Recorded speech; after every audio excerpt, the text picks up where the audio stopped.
आज या सभेला हजारोंच्या संख्येने लाडक्या बहिणी उपस्थित होत्या, त्याबद्दल आपण काय सांगा? आमच्या पक्षाचे मुख्य नेते आणि या राज्याचे उपमुख्यमंत्री आदरणीय एकनाथजी शिंदेसाहेब यांचा हा करिश्मा आहे, ज्यांनी या महाराष्ट्रातल्या लाडक्या बहिणींना मला वाटतं महिन्याला 1500 रुपये देऊन या ठिकाणी गरजू महिलांना महिन्याला त्या ठिकाणी एक आपली बहीण म्हणून त्यांना ओवाळणी दिली. त्याचबरोबर महिलांच्यासाठी अनेक योजना दिल्या. उदाहरणादाखल थोडक्यात सांगायचं असेल तर आमच्या उच्च शिक्षित विद्यार्थिनींना मोफत शिक्षण या ठिकाणी दिलं.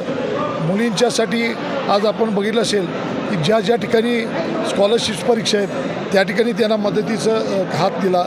आणि ज्या ज्या महिलांच्या योजना असतील त्या सगळ्या उपमुख्यमंत्री एकनाथजी शिंदेसाहेबांच्या माध्यमातून या महाराष्ट्रामध्ये आल्या. त्यामुळे लाडक्या बहिणीची उपस्थिती असते, त्याचबरोबर लाडक्या भावांची पण असते. शेतकऱ्याचे प्रश्न असतील, विद्यार्थ्यांचे प्रश्न असतील, ITI म्हणजे स्टायपेंड योजना जी आहे तर पूर्वी 1000 रुपये मिळायची, आता महिन्याला 10,000 रुपये त्यांना चालू केलं मिळतं. अशा एक योजना अनेक योजना या शिंदेसाहेबांच्या माध्यमातून चालू झाल्या.